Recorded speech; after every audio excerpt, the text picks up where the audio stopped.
This is for recording.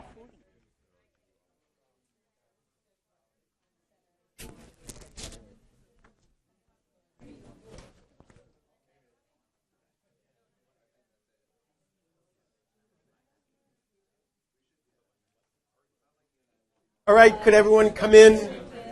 Everyone get started? So welcome everyone. This is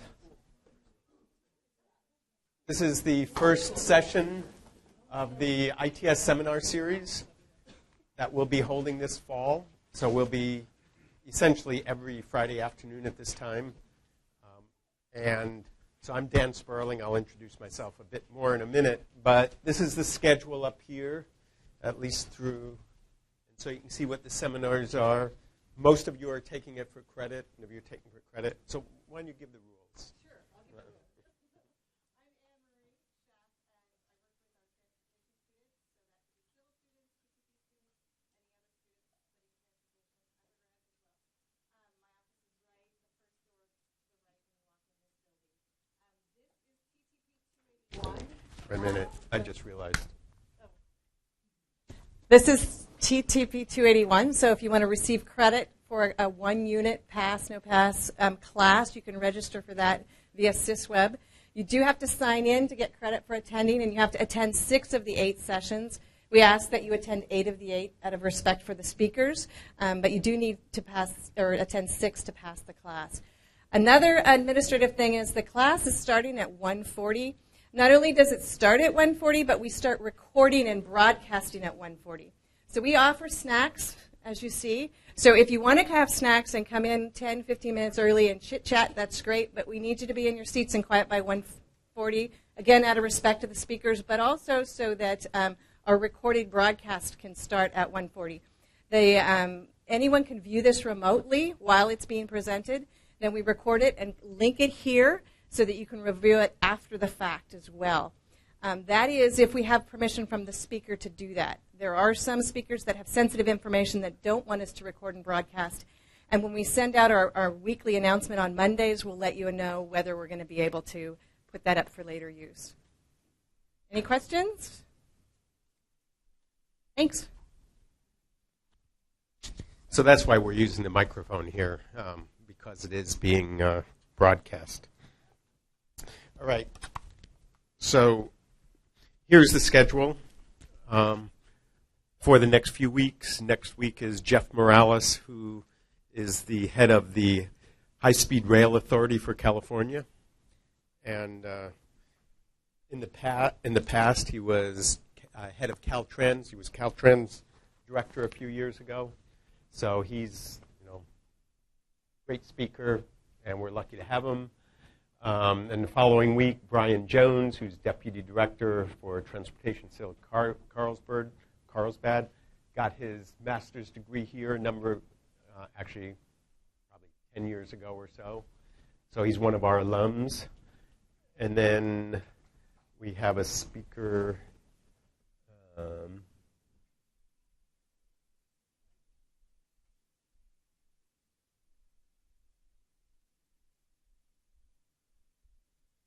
And so then we have a speaker from San Francisco, deputy director for technology there, and all kinds of interesting things been happening with advanced technologies in the San Francisco area, so hopefully she'll have something interesting to say.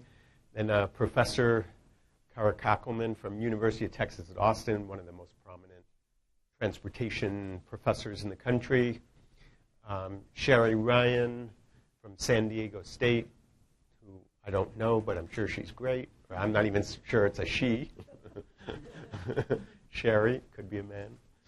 Brett Williams from UCLA, doing a lot of work on electric vehicles. He's another alum of ours. He got a PhD here a number of years ago.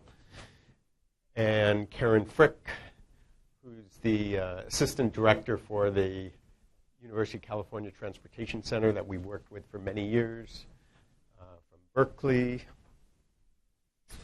And that's the end. So, okay. So,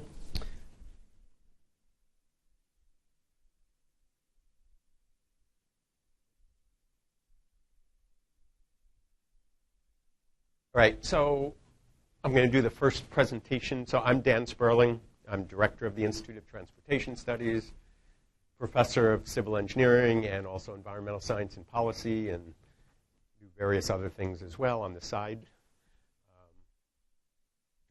Interim director of the Energy Institute on the campus, and they give me other titles too. Some are complimentary, some are not.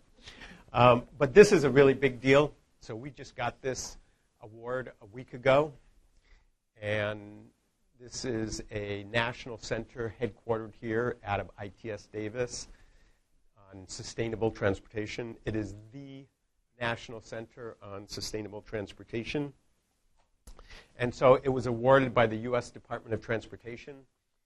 And the U.S. Department of Transportation runs a University Transportation Centers program. They've run it since 1987, and we've been a part of it every year, all the years along the way, but usually as a member of some other consortium.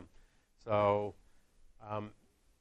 this time, DOT decided in the last round of funding that they wanted to create national centers in 5 key areas.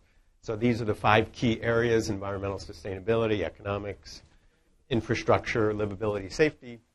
And so we bid for the environmental sustainability one, and we won. So we are the National Center on Sustainable Transportation. And so they awarded the 5 centers, one in each of those areas. And then there's some regional centers.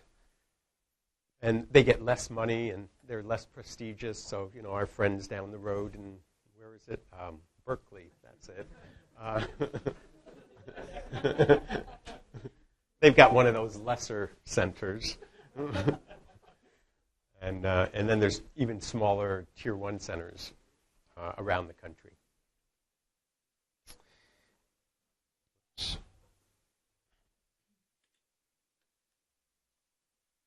So our center, our national center, we're the lead on it. And our partners are USC, University of Southern California, who has Long Beach State working with them. They're tending to focus on freight transportation. And then Georgia Tech is another partner of ours. And UC Riverside is another one, and University of Vermont. So each of those have a little different specialty. Vermont is focusing on rural transportation. Riverside is dealing a lot with kind of highway operations and how that relates to sustainability. And we're doing everything. So the mission of this center is, our focus really for this center is on greenhouse gases and climate change. We thought that was a little risky when we said, okay, that's what we're going to really focus on, but we said this is what we think is the biggest challenge, not only for transportation, but for society and the earth and the world. And in Washington, there's a lot of politics, and so when you start saying climate change is what you're focusing on, you start worrying about how politics might come into it. But it carried the day, and so that is our focus. We're going to work on other environmental aspects. We'll work on air quality, other kinds of livability aspects, and a little bit on adaptation, so adapting the infrastructure system. The focus really is mitigation. How do we reduce greenhouse gases from the transportation sector? And our goal here is different than a lot of other centers, and that is that we really are focused on outcomes. We're not just going to do a whole series of projects. We're going to be very strategic. We're going to do stuff that's really going to have an impact, that's really going to change things. And really our goal is to change the world for the better. And academics don't usually say that, but that is our goal here. So these are the themes. I got stretched out a little bit, but if you can look at your leisure a little later, but there's basically 3 themes. One is theme 1, infrastructure and system management. The other theme 2 is land use and transportation and those interactions and the livability and how greenhouse gases relate to managing land use and bike travel and so on. And then the third theme is focusing on vehicles and fuels.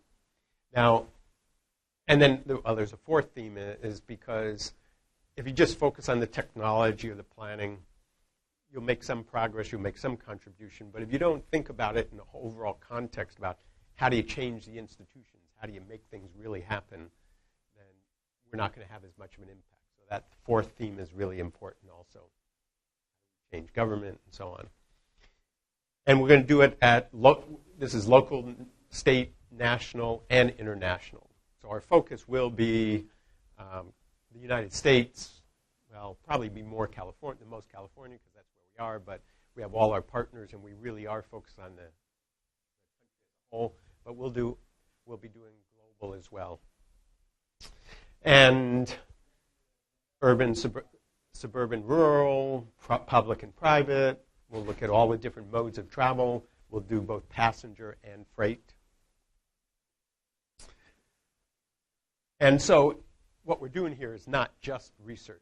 So research is the heart of this center. And as part of the research, we're going to do white papers that summarize what we know, that can be distributed widely so it'll have an influence. How do we get our knowledge and expertise out there? How do we leverage it? And then we're going to have a set of jumpstart projects that we identified are ones to that we're going to start immediately.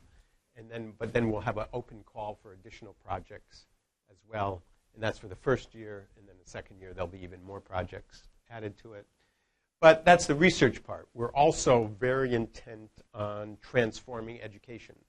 So our TTP program, we really think is the model for transportation education. So part of it is disseminating our experience with TTP and trying to get other universities to start thinking along those lines and how do you create these interdisciplinary transportation programs. And we'll be working with the other universities. Georgia Tech is in particular, very committed to helping develop curriculum and so on. But we'll be supporting internship activities, training for professionals, and so on. And then engagement. That's the idea that all our research, we want it to have an impact. We want it to have influence. So we put together a leadership council that will work with us, and that's the head of the departments of transportation. The initial members are the head of transportation for New York State, Michigan, Georgia, Vermont, California, and then the head of the American Public Transportation Association, also, and a few others will be involved in that as well. So that we'll do a national summit. So we're going to and we're going to want to talk to a lot of you to figure out exactly how can we be most effective. And so, as I said, we're really focused on not just sitting at our desks and writing good papers, although that is a top priority, but it's making sure that those papers and that knowledge and that expertise is actually used. And so we're going to be strategic. So we're going to support projects that are going to have an impact, have an influence. And so that is our goal here. So this is all talking about that we really are outcome-oriented in that sense. And our leadership council, very senior people from around the country, are going to play an important role in figure out what is needed out there. How do we really help transform the whole focus on sustainability goals? What can they actually do? What should Caltrans be doing? What should Los Angeles be doing, and so on and so forth, Atlanta and so on. And so part of this is building these collaborations, and we'll have a lot of partners. So we have the university partners, but we'll be working with a lot of other government agencies and companies as well. We already signed up the California Air Resources Board, South Coast Air Quality Management District, and Caltrans as providing matching money, and we're hoping to get a number of others that are also matching money and be partners in all of this as we go forward. So this just happened a week ago. So we're just getting organized, and we actually haven't gotten the money. And of course, with the government shutting down in Washington, who knows when we'll get it?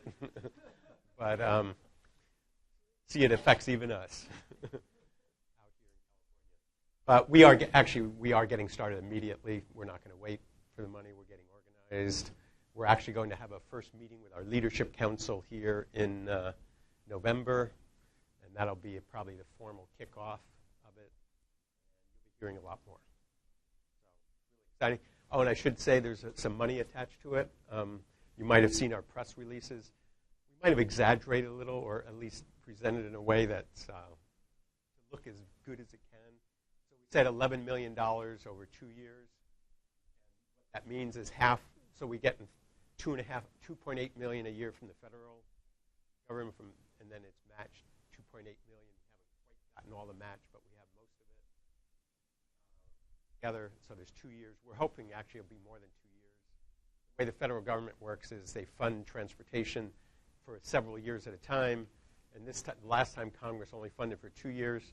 But as we've seen, it's hard for them to get their act together, so they probably won't do it in 2 more years.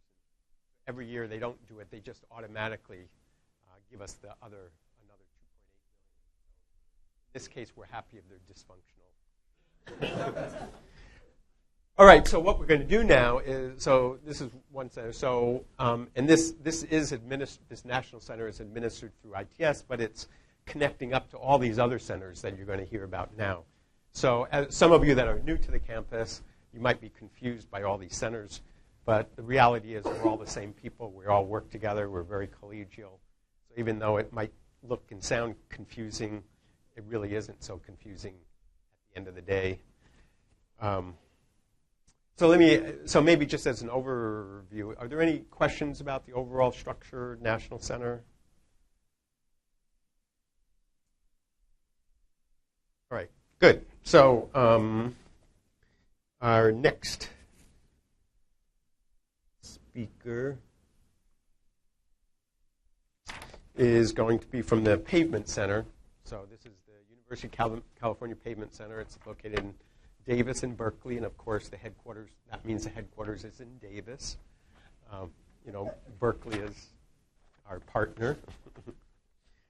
Actually, I'm only half joking on this, but Berkeley was the lead on this, and John Harvey, who's the head of it, you'll hear about, actually was the director of it. He was at Berkeley, and he came here to Davis, and he moved the headquarters of it here to Davis, and is gradually building it up at Davis here. And we appreciate very much. So we have telling us about the Pavement Research Center is Rongjung Wu, and let me find. Come on up. Okay, here, you need this.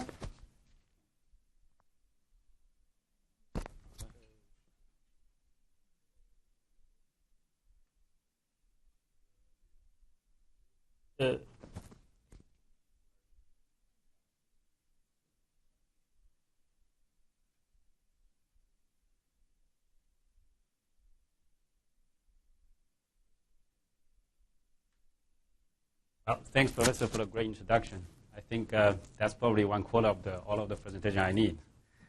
As you can see, our name is University of California Pavement Research Center.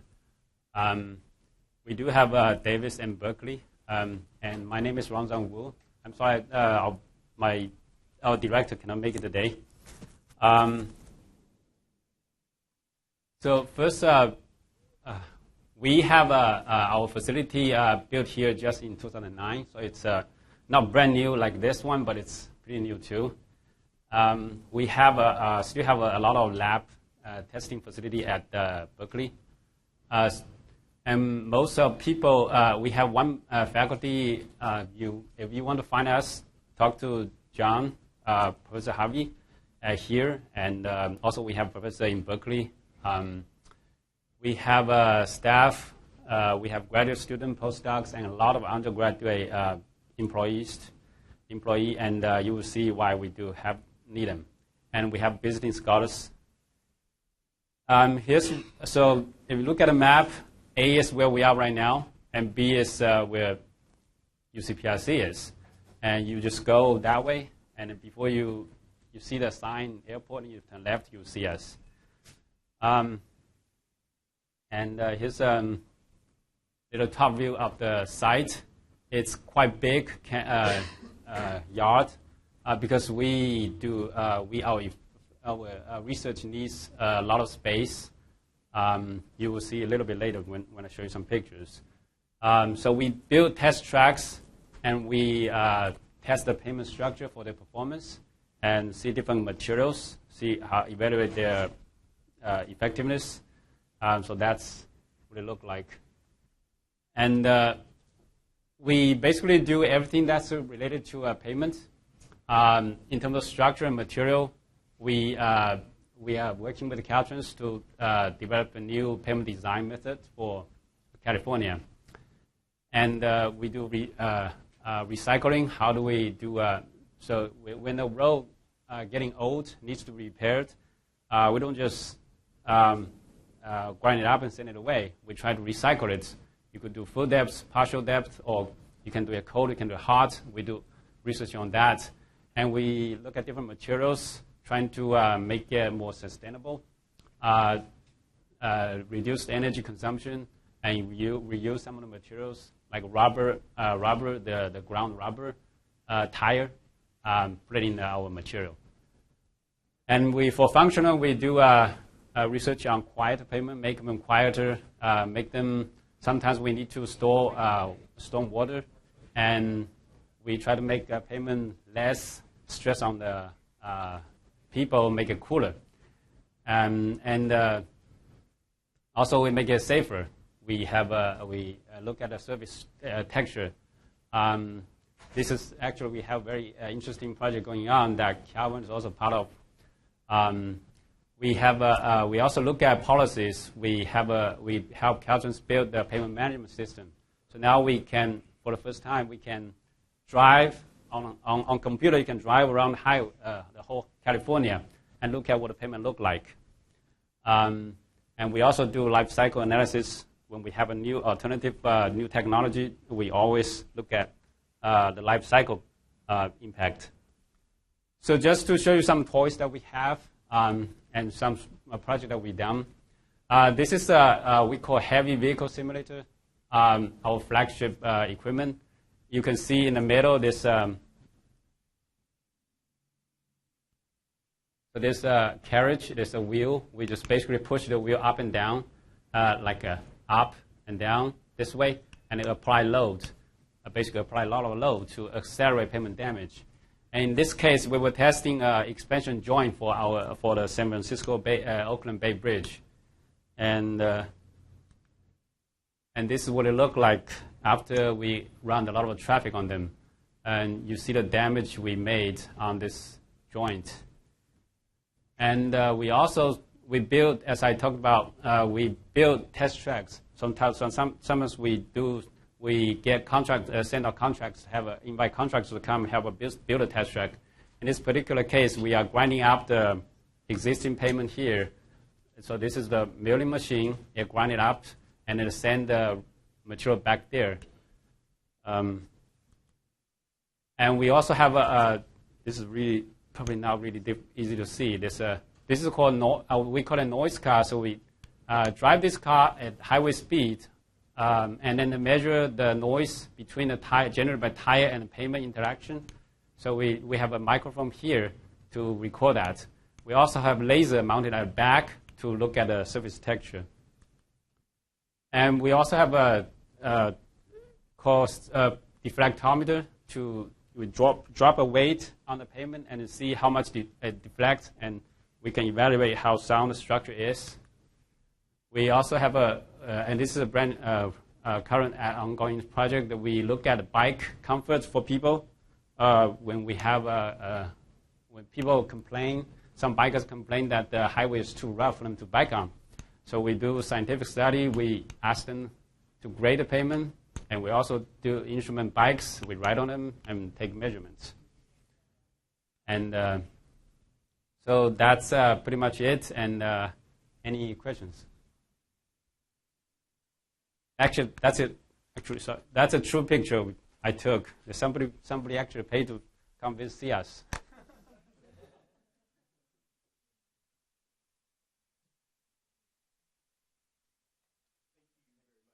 So, just to show the team, it's all connected. So John Harvey, head of the center, he's also the chair of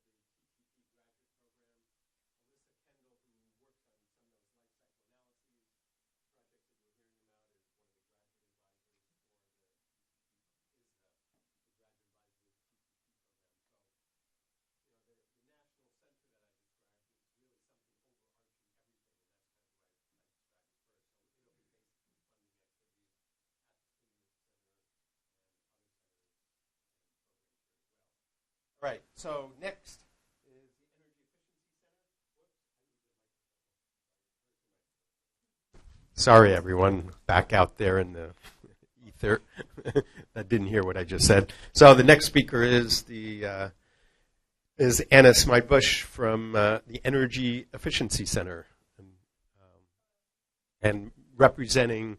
So the director of the Energy Efficiency Center is Nicole Biggert, and she's a professor in the management school and is chair in her office is right down the hall here, but she's not here today. So Anna, thank you very much.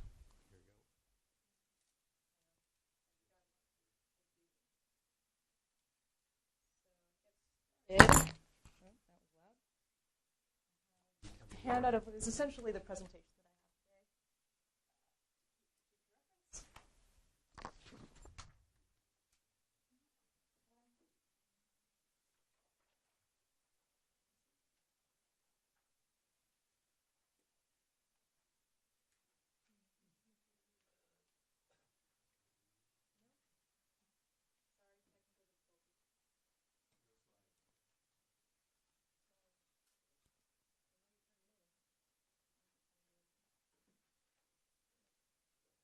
Well, so I can start without slides, I suppose. I'll help you. Thank you. So to give you a little background on the Energy Efficiency Center, it was started in 2006 thanks to a CalCEF grant of $1 million. We're the first university-based energy efficiency center in the United States to focus on the transition of technologies into the market.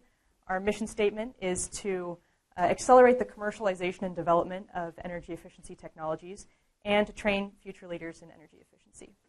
So one of two of our other centers here are the Western Cooling Efficiency Center, which is actually just across the way over there, and the California Lighting Technology Center. The primary activity of EEC, which we call the Energy Efficiency Center for short, is market research, but we also collaborate frequently with the Cooling Center and the Lighting Center for technology-based projects. Our research projects tend to fall in three main categories. The first of those are technology-specific projects. We got our start back in 2006 working with investor-owned utilities to offer market assessment on the various emerging technologies that they were hoping to deploy. For instance, we did a project with a Southern California utility called Southern California Edison, and we did a market analysis of a tubular daylighting device that they were hoping to deploy. The second category of projects that we have here, keep checking to see if it's here yet. The second category of projects we have are market sector projects. So instead of looking at a specific technology, we look at a whole market sector. One of our most recent projects was we did a project with the Los Angeles Department of Water and Power, and we looked at best practices of energy efficiency in K through 12 schools. Another one, we partnered with the California Lighting Technology Center, and we did a statewide study of streetlights. So we've got both the technology side and we have the market sector side. The third category of projects that we have, sort of a combination of those two, we call them integrated solutions projects. The largest ongoing project that we have here at EEC right now, we call it the Multi-Tenant Light Commercial Project, which is about bringing energy efficiency to strip malls and other small and medium shopping centers through integrated whole building retrofit solutions. So we're taking both the market research approach of understanding the current state of small and medium shopping centers in California, as well as partnering with the California Lighting Technology Center and the Western Cooling Efficiency Center to understand exactly what technologies should be deployed in those buildings for the best energy efficiency results. So in terms of student involvement, graduate students comprise a really vital part of our research team here. We have anywhere from 2 to 4 grad students with us at a time per year that stay on as employed researchers. We typically look at a 2-year track for grad students. During the first year, we invite grad students to volunteer with us for a quarter or two and get a feel for things here before we invite them to stay on as employees. During the summertime, our industry connections really provide really strong opportunities to have internships at utilities, energy service companies, and other places in the industry. So that's a really great opportunity for a grad student to get outside the university and have real-world industry experience. And in the second year, along with project work, grad students help train the incoming class and get them up to speed. So if there's any questions I can answer now about what we do at EEC. Fabulous. Well, if you end up having any questions after you've digested all the information that's been thrown at you today, my contact information is on the sheet that's got passed around. Feel free to drop me a line, give me a call, or stop by, because we are in the Energy Efficiency Center right now. You know where I live. I'm right down there. So come see me. Thanks.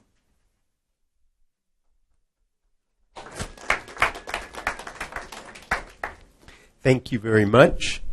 I should explain, trying to keep a running commentary so you understand how this all fits together. Of course, the whole purpose of this is just so you have a sense of all the activities that are going on in the transportation area. And we define that transportation broadly, as you can see, as it relates to the Energy Efficiency Center. And so what you're going to be hearing about, some of these centers are, you don't have to know all the details of it, but some of the centers are administered under the Institute of Transportation Studies. Some of them are administered a little separately, but we all have the same administrative staff supporting them all. And that's all the people down the hall here. So all the centers you're hearing about, actually except for the Pavement Center. So the Pavement Center is run through the Civil Engineering Department, even though it's, again, the same people. But all the rest of these centers are administered here in West Village. And so we have the same administrative manager, we have a communications staff, we have a fundraising staff, and they all support, the same people support all of these centers that you're hearing about.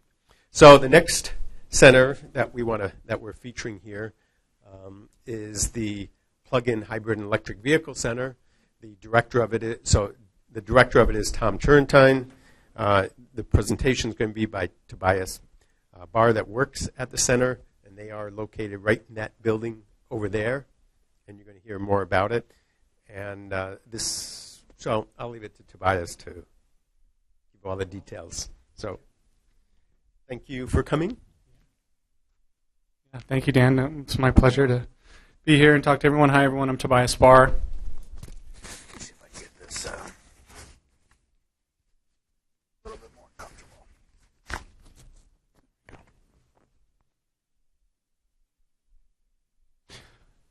So welcome. Is it just me, or do we have a huge group of new students this year? This is okay. These are all the students, but it's. I feel like it's a very huge group. So wow, that's excellent. Anyway, congratulations on being here and involved in the program. It's a very exciting place to be. I've been working over in the PH&EV Center for about 3 years as the assistant program manager. So the program manager is Dahlia Garris, who I'm sure most of you will end up meeting, and as Dan said, that our director's Tom Turrentine. The center was formed in 2007, before I was here, and that was really before any of the vehicles were available on the road. So as the market changes, what the center has done has changed. So back in 2007, a lot of focus on readiness for PEVs and understanding like life cycle impacts and things. And as we've shifted to vehicles being available in the market and the market evolving, the focus of the center has also changed with that. So that's one of the main goals of the center, right, is to be in the marketplace, be working with policymakers and automakers and other industry partners to successfully promote the integration of plug-in electric vehicles. So we kind of break down our work into these 5 areas here that are pretty broad, and we do work a lot with STEPS, obviously, China Center, and other centers here because our work does relate really closely. So it's a really interesting center to be working with a lot of other people, not just kind of siloed as the PHEV Center. So we have a consumer group that is focused on looking at how consumers use vehicles, what their perceptions are, etiquette. Now that we have vehicles on the road, one of the focuses has been on etiquette with this public charging, which is been a problem in some of the early markets. People don't know if it's okay to unplug people, or all those questions that you don't really think about until you get vehicles on the road and people plugging in and charging and sharing charging infrastructure. And we do work closely with some public and private partners on that. And Dr. Ken Karani is kind of our lead researcher on that. Another focus area of ours is spatial and temporal kind of PEV usage. So we do a number of surveys, and we also collect as much data as we can on the vehicle itself. And this allows us to look at a lot of different things. We use a lot of GIS software, and we can see where people are going, where they're charging, what those energy impacts might be, potential locations for additional charging infrastructure, like, say, fast chargers. So how can we increase VMT? Where can we strategically place these chargers to get people to drive their electric vehicles more? And then the third area here is our human-machine interface. And so this deals with kind of information that is displayed in the vehicle that might influence a driver to maybe drive more efficiently. So that's been a big area of our research, and Dr. Stillwater has kind of spearheaded that. I think that started about 3 or 4 years ago now, and Ty Stillwater actually, for his dissertation, designed custom screens and put them in plug-in Prius conversions and actually circulated them through households and measured how much the different information that was displayed impacted their driving efficiency. And that human-machine interface effort has actually led to other projects. One project here on campus, which is called the Synergy Group now, that came out of some internal campus funding. And so they're actually looking at not just interfaces in the vehicles anymore, but interfaces for homes and buildings, and what kind of energy information can you display to a consumer that will kind of educate them and encourage conservation and things like that. And then we have a big focus on fleets, of course, and how PEVs and plug-in hybrids and fully electric vehicles can fit into fleets effectively. What kind of applications, drive cycles will work for fleets. We've worked with Chrysler. That picture there is of a converted Chrysler Dodge Ram pickup, and those were placed in quite a few fleets around the country, but our focus area was the SMUD territory here, and the city of San Francisco had a number of these vehicles. So our fleet folks, which is Dr. Nesbitt and Jamie Davis, we're able to examine the performance data of those vehicles.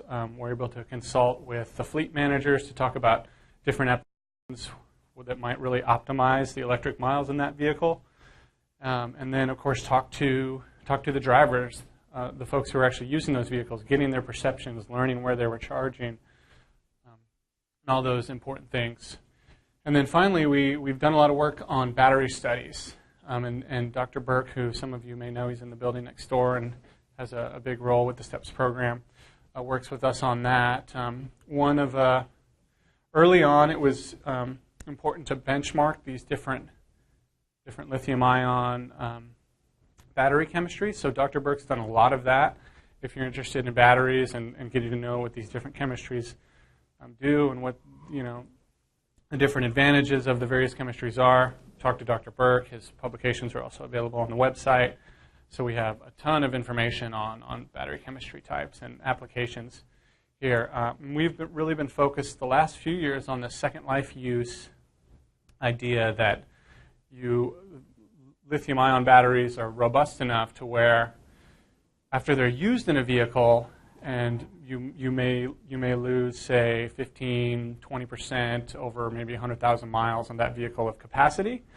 So why we think that potentially a vehicle owner or operator will, if you start out with 100 miles and then 100,000 plus miles down the road, you go from 100 to only having 80 miles. So we think that at that point, vehicle owners may want to replace the battery just for peace of mind of having those additional miles. But with that said, you still have a used battery that has 80% of capacity. So we think that this might be an excellent opportunity to develop some stationary applications for energy storage with these batteries, because there'll be a reduced cost, of course, and then being able to resell those batteries on a secondary market will actually bring the cost of the vehicle down, the vehicle battery, new vehicle battery down altogether if that battery has some resale. So this, yeah, you can just put those all. Thanks, Dan. So actually, we have a Second Life battery that we've just recently installed in a home down in Aggie Village, and we have a smart home retrofit, kind of similar to probably the Honda Home that maybe some of you have heard about that's being built right behind us. So we are actively kind of putting, testing applications for energy storage in a residential environment, and we'll be working with utilities and others to do some interesting things and demonstrations with those batteries. So the current focus for the next 3 years with the center is, again, ramping up the market, understanding what needs to happen to get more vehicles on the road, get more consumers comfortable and educated about purchasing and potentially purchasing an electric vehicle. So again, we have household studies. This is a big part of what the center does.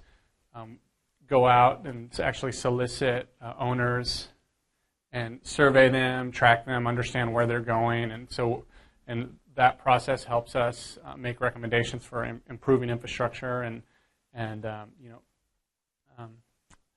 increasing the positive. I'll say the positive experience for PEV drivers. The PEV market, an annual study, just looking at the whole market and putting out kind of an annual report of where we're at, where we think the market's going.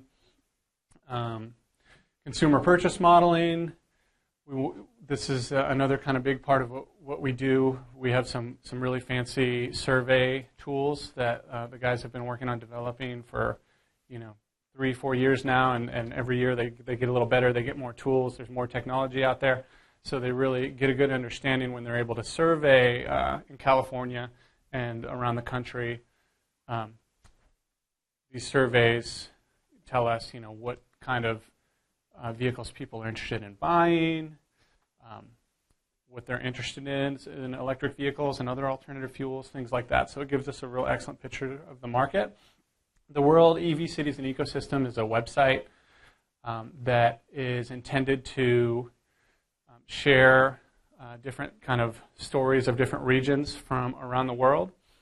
So we have a number of partner cities, and they all submit their data to us, and I think they're actually able to go onto the website now and enter their own data of how many vehicles are sold in that region, what their charging infrastructure looks like, sometimes what their generation mix looks like, different details that they're able to provide. And so it really gives a great snapshot of these different ecosystems of these PEV markets around the world. And it's really useful to compare regions and see what's working in one region, maybe incentives or different electrical rates, and being able to compare what's happening around the world. And then the transforming consumer energy use, I kind of was talking about that with the energy interfaces. So that's our Synergy team. And they work on designing these dashboards, smartphone apps, things like that. And then PEV network charging design. Again, we take a lot of this information gathered from the surveys and data collection from vehicles, and we're able to analyze things and kind of draw some conclusions like, hey, if we put a fast charger on this corridor, so many percentage of our people that participated in this travel survey will be able to increase their electric miles driving by, X amount, things like that. And again, the market interventions and hypothesis testing, this is having to do with workplace, fleets, internet communities, looking at what people are doing on social media, how they're talking about their vehicles, things like that help our automotive partners kind of understand the market, understand how people are using their vehicles, things like that. So with that said, please come visit us if you're interested in working with us. We do have a lot of opportunities ramping up right now. So I would encourage you to come over and meet Tom, meet Dahlia, and our other researchers in the center. And I'm happy to provide an introduction for you, and we can see how you might fit into some of our projects that we have going on. I think that's it.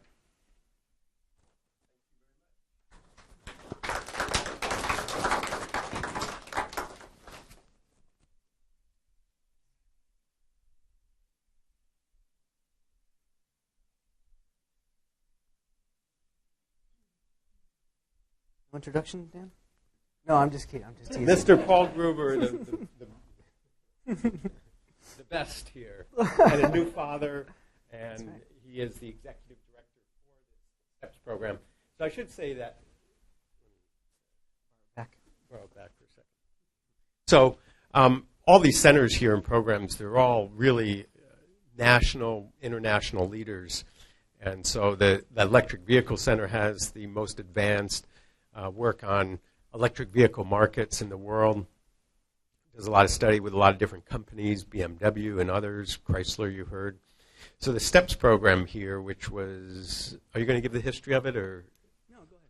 So I've been around longer than anyone, so I know the history. So we started back in the 1990s, we started these research consortia because it was part of this theme, we want to really have an impact, we want to really engage. So we started working with companies and governments back in 1997. It was a fuel cell vehicle modeling consortia, and we brought all these companies together. And so it's evolved over time, and then we did hydrogen infrastructure, then we did the STEPS program that just looked at all the different fuels, and now we're looking at all the different fuels in terms of the transition, how do you get from here to there. And Joan Ogden, Professor Joan Ogden, that many of you know, she's in the Environmental Science and Policy Department, and also her office is in the next building here as well as Paul's. And it's a great program. It's it is the leading program in the country, in the world, on focusing on the vehicle and fuel issues for transportation. Here you go, Paul. Thank you. That overview slide was one of the slides I cut, so I'm glad you described that. And then Lou Fulton is our other director on the management team, and we stole him away after a long effort, stole him away from the International Energy Agency in Paris. So we have quite a team. I'll jump right in. This is a pretty broad overview. I hope that some of these themes might be of interest to you, and if they are, please feel free to follow up with me via email or stop by my office next door. Like Dan said, all four of us are next door, so you can find us pretty easily. So we're a research consortium. We're supported by industry and government agencies. Our goal is really to tackle these major alternative fuel and vehicle issues and address the major climate issues. And let's see if I have So we do a lot of research. We disseminate that to decision makers in industry and government and the environmental community and the general public, a lot like ITS does, actually. And we're training you guys. So we have 23 sponsors. We have a big research team, 32 research leaders, 29 grad students. How many new TTP students do we have, by the way? Okay, good. A good number. And we're already working with a couple of you, Raphael and Guri Mishra. But we have room to adopt a few more. So hopefully some of these topics will be of interest to you. Our previous four-year program, really the main result of that was that we need a portfolio approach that addresses reductions in VMT and vehicle technologies and better policies and working on vehicle efficiency and alt fuel development to make these sort of transitions possible. And this is a book we published, a big synthesis of our work. I've noted here it's available on our website, steps.ucdavis.edu. You can download the whole thing or download by digestible chapters. It's a little bit easier. Our research portfolio focuses on the four potential energy pathways for transport. So hydrogen, biofuels, electricity, and we have a fossil fuels track, really the incumbent technology, of course. But we're looking within that at natural gas and also CCS, carbon capture and sequestration. And then we analyze, we're very interdisciplinary like a lot of the programs here. We analyze these four pathways in a cross-comparison sort of way. So our transition dynamics teams look at consumer demand and behavior, innovation and business strategy. So a lot of travel behavior, consumer studies. We work closely with the PH&EV Center that Tobias just presented on some of those studies. We do a lot of modeling. This is really what we're known for here in Sacramento and really globally. So we do infrastructure system analysis, looking at where you place chargers, where would you have hydrogen stations when that rollout happens. We look at LCA and economic cost analysis and a whole host of actually sustainability metrics beyond just emissions from production and use of vehicles. Then we look at vehicle technologies, batteries, supercapacitors, the vehicle efficiencies, and then we have a growing effort in sort of this, maybe this could be better characterized, but really mobility efforts, urban sustainability, urban travel behavior. This is working a bit with Ultran's group. And then we have a whole host of policy analyses that we do. Dan's leading that team along with Anthony Eggert, former energy commissioner, who's now here at the university leading up the Policy Institute. And what we do is we take 120 some odd projects and we roll them into answering key transition questions. What will the hydrogen rollout look like? What will the development of biofuels and investment of biofuels look like? Why is it taking so long? And we use case studies to look at this as well, and we really try to determine, okay, for these fuels, what mix of these fuels and vehicle combinations will work in different regions of California, the U.S., and the world. This is one slide. Anybody could really be presenting this similar slide. Here we are, next steps, and we work with a lot of partners, closely with the urban land use folks and the Energy Institute and the Policy Institute, which just formed. We have a bunch of side contracts. We work at the China Center and the PH&EV Center. And then like ITS and a lot of the other departments here that you're hearing about, we have a lot of collaborations with the campus. So environmental science and policy, civil and environmental engineering, ag engineering, mechanical and aerospace engineering, economics, etc. And that's really one of the big draws for a lot of the support we receive, one of the reasons we receive so much support. So we have a lot of ongoing projects. I thought I'd just give you a sample list of the publications that we've done, since this is what you'll be looking to do by the end of your time here, or the end of your period if you've worked here for a few years already.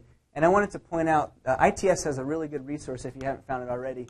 This is the STEPS version. If you go to our website and click on the publications link, you'll find a big list of all the STEPS publications. There's a similar list on the ITS page.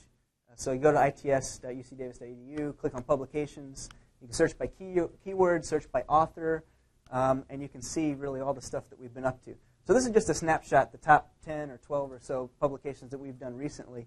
One's on fuel cell trigeneration systems, so hydrogen fuel cell systems to provide power, heat, and fuel for vehicles. That's a pretty interesting sort of entrepreneurial idea. Greenhouse gas emissions from electricity generation, social media among PEV drivers, so that's with the PH&EV Center primarily. Ben Sharp, a recent grad, has done a top HDV model, a heavy-duty traffic model, or heavy-duty truck model, which we're continuing to use. Let's see, demand response for PEV drivers. Oh, a big effort on the assessment of electric vehicles. This is sort of an interesting primer if you want to learn more about electric vehicles quickly. This is sort of an encyclopedic reference, I'd say. We do LCA work. Here's another class 8 sort of medium heavy-duty truck work, etc. Oh, life cycle assessment. So well-to-wheels emissions, but we're looking beyond LCA, our folks. It's beyond life cycle to water and other sustainability metrics and social costs of alternative vehicles and fuels. And then some additional charging work. So we actually look pretty heavy on PH&EV. Tobias left, but this is a good endorsement for the PH&EV Center. The electric vehicles are on the road, so we're doing a lot of studies on that. So there's a snapshot. Feel free to reach out to me with additional questions. Oh, I think I have one more slide. Oh, so this is important. One reason you might want to participate with us is we have a lot of exposure to federal agencies, state agencies, automakers, and energy companies, and at least one utility that's a sponsor of our consortium. So we do 2 major symposia a year. Our students present posters and sometimes presentations in front of this group.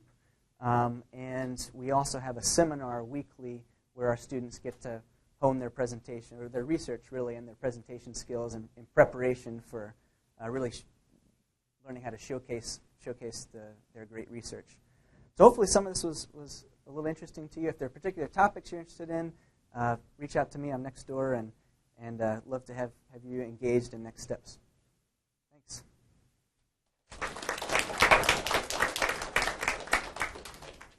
So just to highlight what Paul was describing, wait a minute, leave that for a second. So what you see up here is this is the major company, oil company in India, the largest oil company in the world from Saudi Arabia is a partner. The largest oil company in China is a partner here. So this is very global. And in fact, so many of our activities here are very global. This is not, even though Davis seems like a small little place, we have a large reach. So go ahead.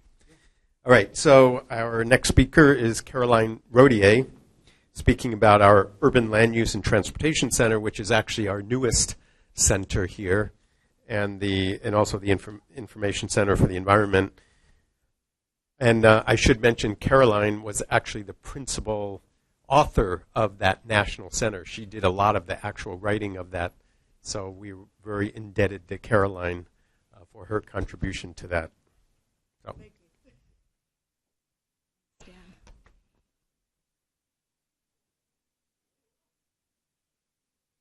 Although I do have to say I did help with the writing, but the vision was truly brilliant, and that was from Dan and Susan Handy. I think it's a really brilliant concept and a really important program. It'll make a big difference. Okay, so Urban Land Use and Transportation Center. I'm the associate director. Susan Handy is the director. We're commonly known as Ultran. So we were referred to in the STEPS presentation. So this is kind of our mission. We provide support that improves transportation and land use decisions. So our mission, it's kind of, we start with empirical research, measuring what's actually going on the ground. And then we look at what the policy effects are if you change pricing, change infrastructure, change land use developments. How does that affect travel behavior in the broader economy? This then can lead into policy decisions. That research also feeds into forecasting tools. So you may be familiar with land use models, travel models, different types of planning tools. So the empirical work is ex post, and the forecasting tools are ex ante. So then we look at policy forecasts of effects as well as what's actually going on the ground, and we look to compare. And both of those really go in. We work to feed that into policy decisions and to develop policy instruments. Implementation. So these are our researchers. Everybody, you may know these people or may not. So Deborah Salon, we're all located next door. Deborah Salon is next door. Nathan Roth is largely at ICE. But he's here quite a bit of the time as well. Jean-Claudia Giovanni, he's quarter time now, but he's at Georgia Tech too. Nico Linesh, he's kind of on loan right now to the California Department of Public Health. He's been working with the California Department of Public Health, taking data from our models and surveys to help provide them with information on the active travel benefits of different transportation, land use and transportation policies. And I know active travel means different things to different people, but in our world it means increasing walking. And then our graduate students, Farzad, he's right here, and Andrew is also over there, I believe, right now. Andrew works with Giovanni, and Farzad has worked with Giovanni working largely with me right now. Okay, so I'm going to keep this pretty short. I have to go pick up my kids. So streams of research, research evaluation. So this really we look at what are the effects of land use and transportation policies on travel behavior. If something happened in the past, what is the effect? Typically, this would involve before and after surveys with a control comparing to a treatment. Some projects that people in our group are currently looking at is the SF Park project. That's something I'm working on with Farzad. That's, I don't know if you're familiar with it, but it's a parking pricing and parking information program in San Francisco. And there was data collected before and after, and a control and a pilot. There's also some really cool parking search data, where people are riding on bicycles, and they've also collected it for a control and a pilot. And this data takes so long to collect. It's been like 5 years, and we finally have it, so it's really exciting. So we've also got a study on housing and transportation affordability in Los Angeles, different methods to use available empirical data to quantify VMT. Those two projects are Deborah Salon's. And also literature syntheses for policymakers. A lot of times people, in government agencies want to know, well, what's the bottom line? What do we know right now about the effects of different land use, transportation, all kinds of policies? And Susan Handy's really led this, and many graduate students and researchers have contributed. Okay, planning tools. We have kind of a long tradition in Ultrans of developing models that look at macro-scale effects of different land use and transportation policies and micro-scale effects. So we developed for the state of California the first large-scale activity-based travel demand model. We also developed an interregional, it's actually an 8-county model for the San Joaquin Valley. Actually, the valley, believe it or not, has 8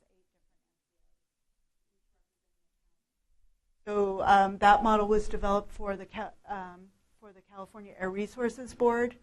We've also been involved in the development of urban growth models. Some may be familiar with the plan. It's kind of a simple planning model, as well as the PICUS model. The PICUS model is now kind of on the verge. It has been implemented in the San Diego region, and it's on the verge of being implemented in So, and there's also Susan Handy and researchers that she works with have done a lot of work on smart growth trip generation models. So these are really kind of like micro-scale effects of land use and transportation. A lot of the kind of past methods used didn't really fully capture the walk and bike trips that may be generated from different types of transit-oriented developments or kind of mixed-use projects. Okay, institutional support. This is really big for Ultrans. It's kind of, I think, a major unifying theme among our researchers. So we really are committed to providing training and analyses to agencies to improve decision-making. We really want to get it out there. Almost everything we do is very applied and answer really current policy questions that agencies and stakeholders are facing right now. So again, to do this to look at these questions, we use our models, we use before and after evaluations. There's a lot of work ongoing right now looking at how to use these models and use the available data to develop performance measures or evaluation criteria. And what are the implications with respect to the different kinds of evaluation criteria for decisions, and rank ordering of different types of policies. And is that okay? Is that fair? And then also, Jean-Claudia has a really big, kind of exciting project designing mitigation funding and financial strategies for the California Department of Transportation. This is a new project that's just starting out. And if you're interested, I encourage you to contact Jean-Claudia. So that's it. And, feel free to stop by. I'm next door, or email me if you're interested. We're hoping we'll be able to hire more graduate students soon with the new with the new center. So look forward to talking to you.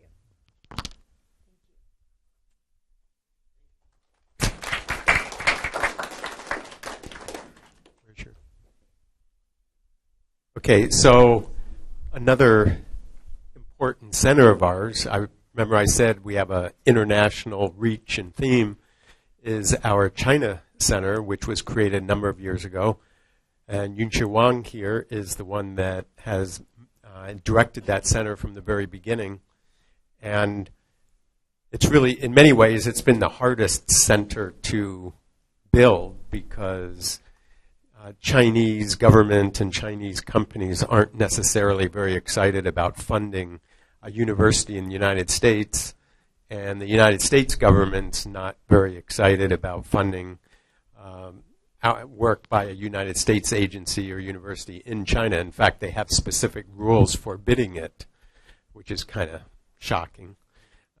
So anyway, but despite all of those constraints, Yunxi and the team of people here have done a fabulous job of building up our activities in China. You know, we now have a number of affiliations and partnerships that Yunxi is going to talk about, and I'm pretty sure we are the only university, or I think we might be the only university in the U.S. that has sponsorship from major companies in China. And it was certainly true a year or two ago. Is that still true? Yeah. Still true. And we're just expanding that. So it really is very impressive. So, Yunxi. Thank you, Dan.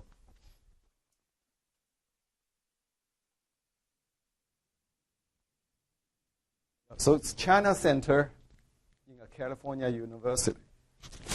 Why is that? So the first question is, do you know which country has the largest vehicle population in the world?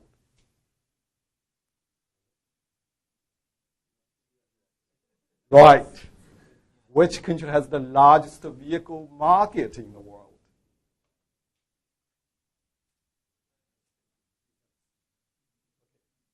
So that's what we are doing. We're doing projections of the vehicle population in China. China's vehicle population has been growing rapidly, but the major forecasters in the world, including IEA and EIA and everybody else, has for a long time been underestimating China's vehicle growth. They are still doing, I think. So we did a research paper on this based on the growth model of Japan and South Korea and what I call the 7-country average. We try to avoid all the debate about whether China's GDP growth is real or overstated, whether China's currency is undervalued, because if you want to income-related projection, you have to get into all these debates. So we avoid that. That's our projection. To get so this is the real numbers, and this is the 7-country average. So right now we're within the boundary of our projection. We started based on year 2008. So it's here. The U.S. now has about somewhere 200 less, I think less than 250 million vehicles. So that means by year 2018, China will probably be the largest vehicle, the country with the largest vehicle population here. So this year, so far, first 8 months, it's 13.9 million vehicles sold in China. U.S., I think last year was about 15 million. So they estimate that by the end of the year would be something around 21.5 million. And the vehicle growth rate has been 21% since year 2009 and 2013. The reason that I used year 2009 was that during the financial crisis in the world, China had this huge stimulus package that really boosted the economic growth as well as vehicle population growth. So vehicle population took off. In China, there is this myth that Chinese vehicle population has broken the record. It's not true, actually. Other countries have grown even faster. So that's the scary part. China could. That means could even grow faster. So Japan, when Japan started to have the vehicle about per capita about 20 28 per 100 at that level. Japan's vehicle growth rate started for the next 5-6 years was 28% per year. South Korea 27, US 24, Spain 21. So far China was only 21, so it's about Spain's growth rate. It's not record-breaking. We have yet to see that. But that's the scary part.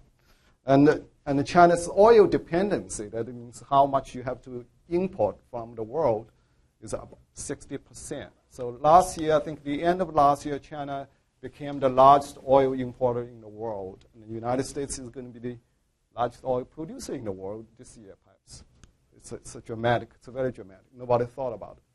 And so that's our growth projection. Here is the upper boundary, this is the lower boundary, this is the highest growth rate projected by the international forecasters, and it's the lowest, so we are way ahead of them in terms of a robust projection. And the second project we are doing right now is really to look at China's EV rollout, because Chinese government has attached great importance to EV development for energy security issues. EV use electricity for industrialization purpose, because Chinese government believe that EV is a new technology, so everybody starts from the scratch. China can really overtake the other Western countries.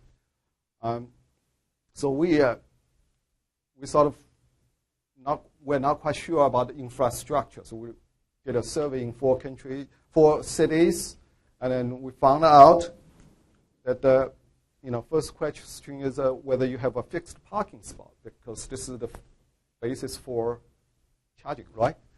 So in 4 cities together, they have about 68, which is more than what we thought. But in 2 major cities, it's about half, or 66%, 2/3. I think right now, this is about 2 years ago, so right now it's all 4 cities coming to about 50% as vehicle population grow. So obviously, without a fixed parking spot, it is going to be very difficult to charge your vehicle. There are other issues also.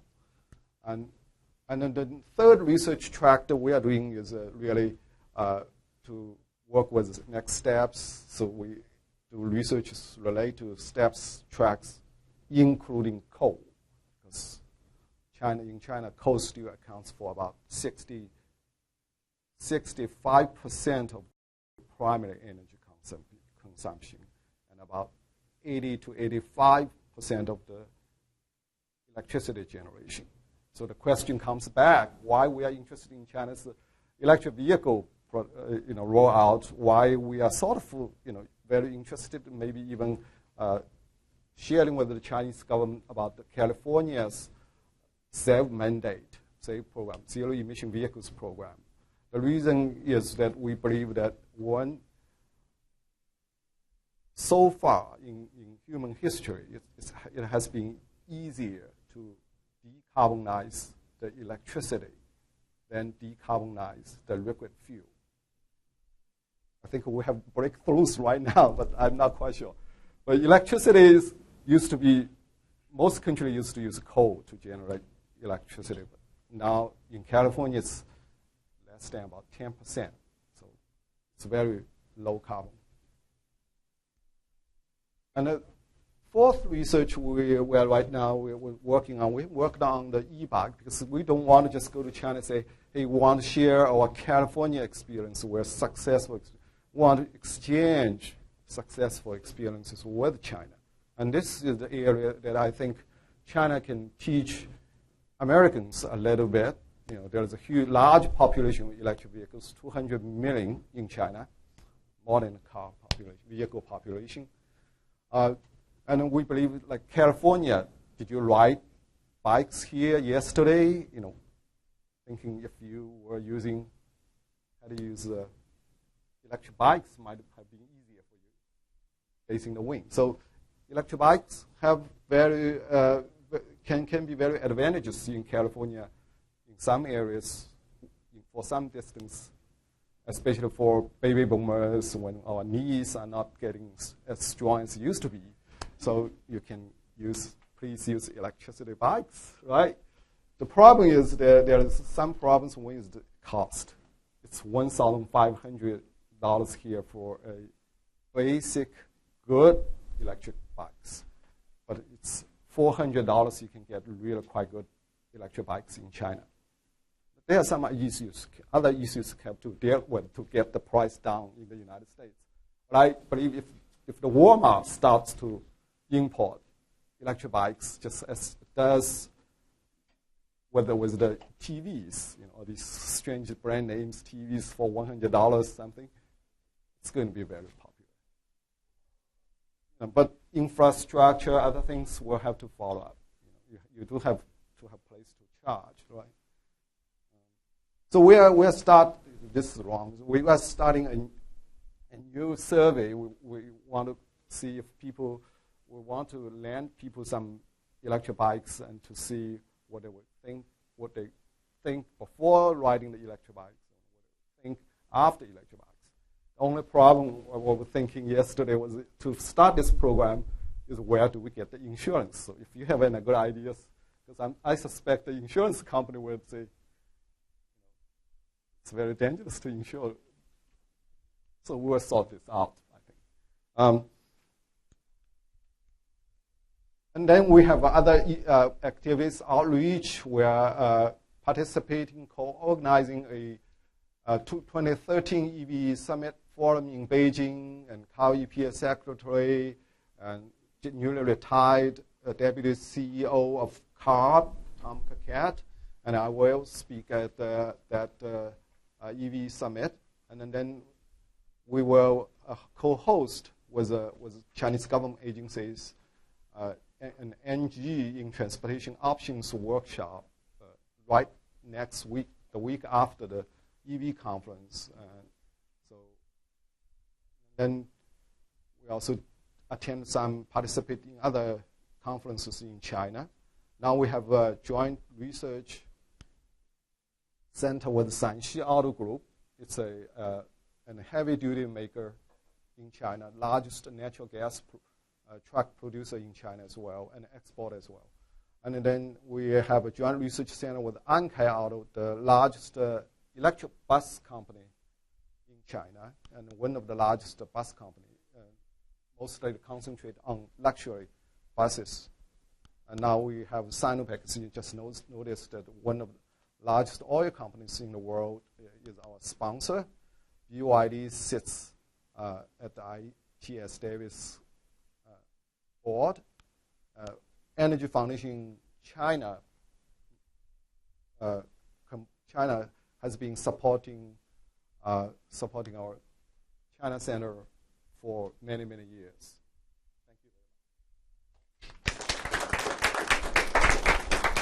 Thank you very much. Thank you, everyone.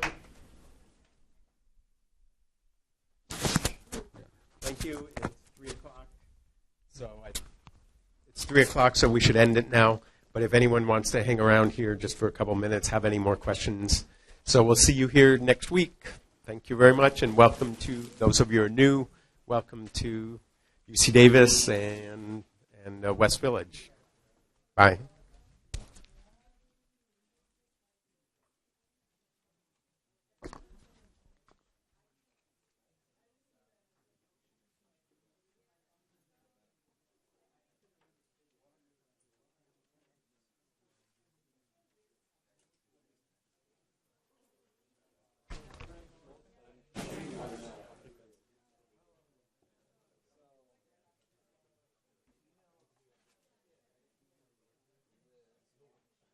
Thanks for your life.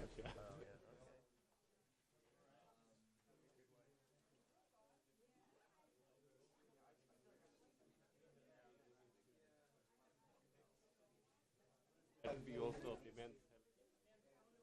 I had requested both good and.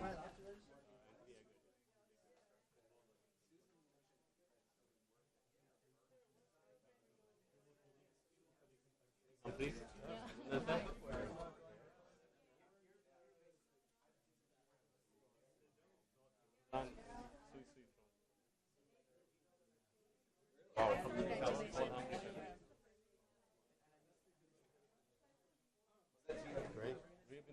picture on the website only, so we're seeing it flesh and blood. Yeah, I really insist.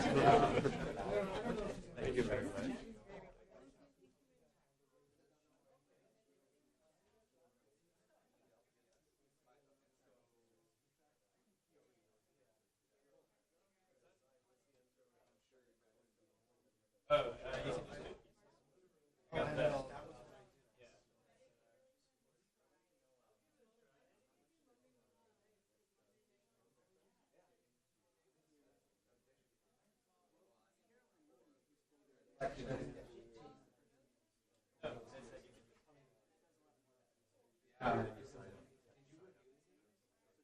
Yeah.